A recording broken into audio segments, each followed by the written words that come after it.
करने चले गए। कुछ समय बाद उत्तम जी महाराज का युद्ध यक्षों से हुआ। यक्षों ने मिलकर उत्तम जी महाराज को वध कर दिया या मार दिया। महाराज प्रतिशोध लेने के लिए ध्रुव जी गए, यक्षों का संहार करने लगे। और यक्षों के रक्षक भगवान शिव, शिव जी सबके रक्षक। यक्षों में यक्षराज हैं भगवान शिव, प्रेतों में प्रेतनाथ और भूतों में भूतनाथ, नटवर में नटराज, संगीत कला में भी महाराज सभी सब में श्रेष्ठ हैं, और देवों में महादेव, देवताओं में भी श्रेष्ठ है, सब जगह श्रेष्ठ है। तो शंकर जी आए, ध्रुव जी को समझाया कि ध्रुव ये यक्ष हैं, इनको क्षमा करो, जो हुआ आपने इनके प्रति कई सारे यक्षों को मार दिया है, बदला पूरा हो गया है, प्रतिशोध पूरा हो गया है, अब इनको छोड़ दो। शंकर जी ने ध्रुव जी को समझाया, शंकर जी के समझाने से ध्रुव जी मान जाते हैं। फिर घर आए, फिर राज सिंहासन इनको मिला और इन्होंने 36,000 साल राज किया। कितने हजार साल?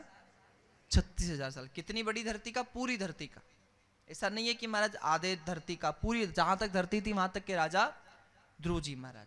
36,000 साल पूरे हुए, भगवान की कृपा हुई, विमान आया और ध्रुव जी विमान में बैठने वाले थे तो विमान में बैठ नहीं पाए क्योंकि विमान ऊंचाई पर था, बीच में सीढ़ियां नहीं थी चढ़ने के लिए।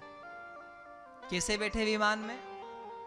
तो काल प्रकट हुआ, मृत्यु प्रकट हुई, काल पुरुष यमराज प्रकट हुआ,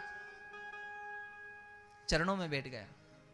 और जो जीवन भर अपना समय दुनिया में देता है, आखिरी में उसको काल खा जाता है महाराज, और 84 में वो काल का ग्रास बन जाता है, काल के मुख में चला जाता है और 84 में पटक देता है काल ले जाकर। पर इन्होंने जीवन भर भगवान का भजन किया, जीवन पर्यंत भगवान से जो वरदान मिले वो भाव है महाराज। विमान आया पर काल भी आया, वो काल चरणों में बैठ के कह रहा है, ध्रुव जी आप बैठ नहीं पा रहे हो? बोले हाँ नहीं बैठ पा रहा हूं। तो क्या करें? वो काल कहता है, ध्रुव जी ऐसा करो, एक पैर मेरे सर पे रखो और दूसरा पैर विमान में रखो और फिर वैकुंठ को जाओ। महाराज क्या समझ में आ रहा है? जो जिंदगी भर दुनिया का भजन करता है वो काल का ग्रास बन जाता है, काल के मुख में चला जाता है। पर जो भगवान का भजन करता है वो काल के सर पर पैर रख के भगवत धाम वैकुंठ को चला जाता है। महाराज काल के सर पर ध्रुव जी ने पैर रखा, वैकुंठ के लिए विमान आया, बैठ गए। याद आया कि आज वैकुंठ जा रहा हूं, किसके कारण? मां के कारण।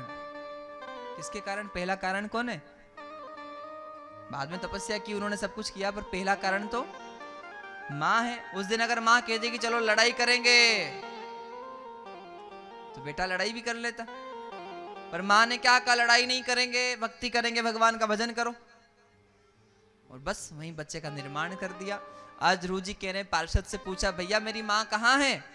तो विमान में बैठा पार्षद कह रहा है, महाराज आपके साथ एक और विमान चल रहा है, उसमें आपकी माँ है। ध्रुव जी ने माँ को देखा, माँ को प्रणाम किया। ध्रुव जी कह रहे, माँ देख तेरे संस्कार के कारण आज मैं वैकुंठ जा रहा हूँ, वैकुंठ की यात्रा कर रहा हूँ।